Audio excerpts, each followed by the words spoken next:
السلام علیکم ورحمۃ اللہ وبرکاتہ۔ اگر آپ ہمارے چینل پر پہلی دفعہ تشریف لائے ہیں تو ہمارے چینل کو سبسکرائب کر لیں اور بیل آئیکن پر کلک کر لیں تاکہ ہماری ہر نئی ویڈیو آپ تک پہنچ سکے۔ سامعین کرام، گزشتہ چند سالوں سے مولوی سعد کاندھلوی صاحب کے جو بیانات آ رہے ہیں جس میں دین کے دیگر شعبوں کی نفی، مثلاً مدارس کی اور اسی طرح خانقاہوں کی جو نفی کی جا رہی ہے، اسے دیکھتے ہوئے یہ کہنا مشکل نہیں ہے کہ مولوی سعد صاحب نے تبلیغ کے کام کو نہج سے ہٹا دیا ہے، کیونکہ حضرت مولانا الیاس صاحب رحمۃ اللہ علیہ نے جو کام شروع کیا تھا، جس نہج پر اور جن اصولوں پر اور علماء کرام کی نگرانی میں، اس کا اصل مقصد یہ تھا کہ دین کے تمام شعبے آپس میں ایک دوسرے سے مربوط ہو جائیں اور باہمی تعاون کی ایک شکل پیدا ہو جائے، جس سے کارکنان تبلیغ اور دینی خدمت گزاروں میں ایک دوسرے کے احترام کا جذبہ پیدا ہو اور ایک دوسرے کے کام کی قدر پیدا ہو۔ محترم سامعین، جب اکابر تبلیغ نے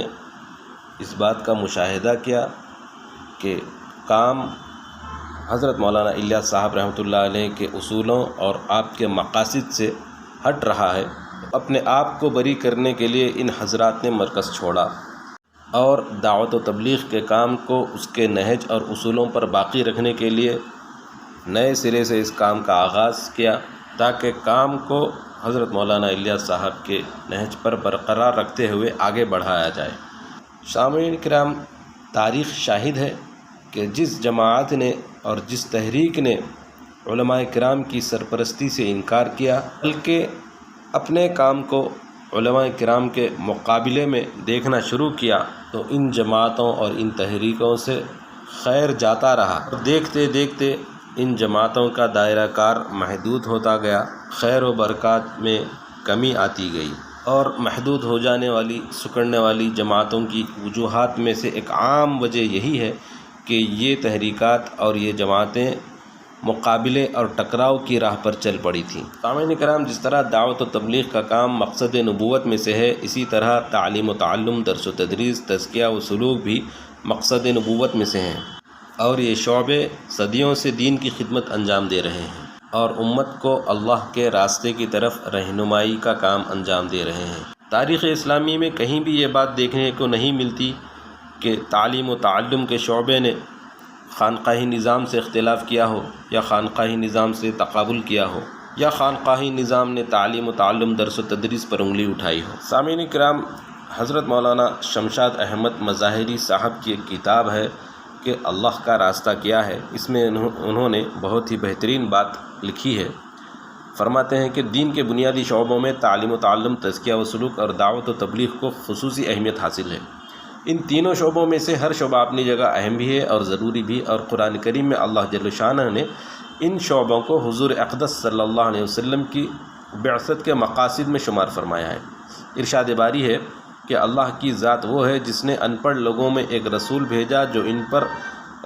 اس کی آیات کو پڑھتا، ان کی اصلاح کرتا اور ان کو کتاب اللہ و حکمت کی تعلیم دیتا ہے، اگرچہ یہ لوگ اس سے پہلے کھلی ہوئی بے راہ روی میں تھے۔ سورہ جمعہ کی یہ آیت ہے۔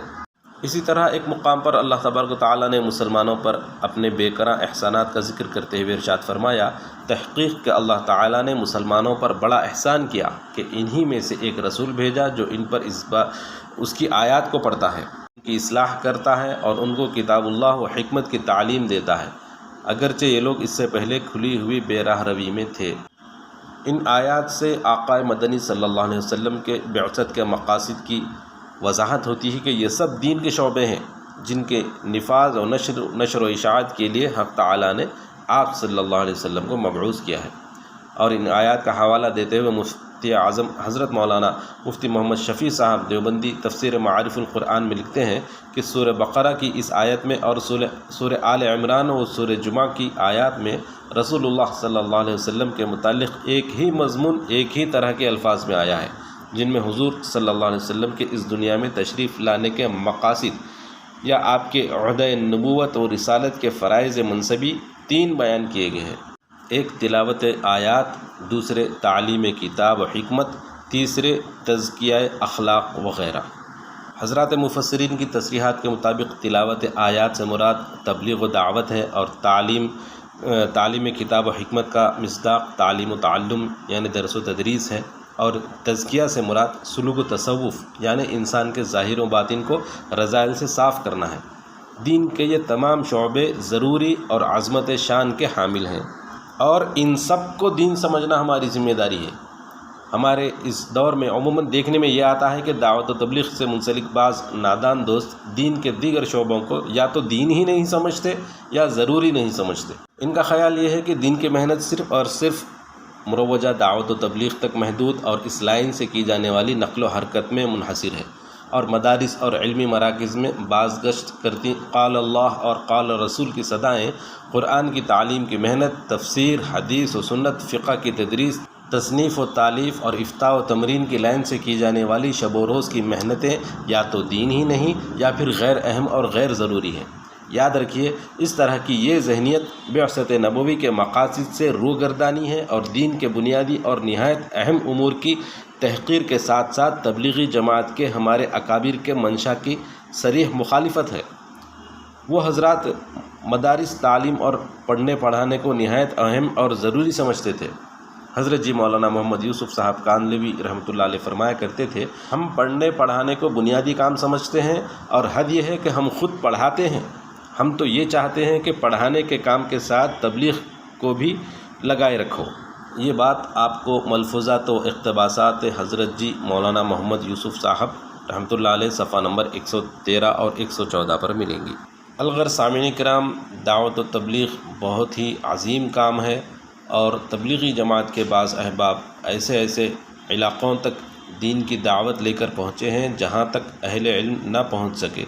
لیکن اکابر تبلیغ فرماتے ہیں کہ اس کام میں غلو بڑا نقصان دہ ہے، اور کام میں اخلاص نہ ہو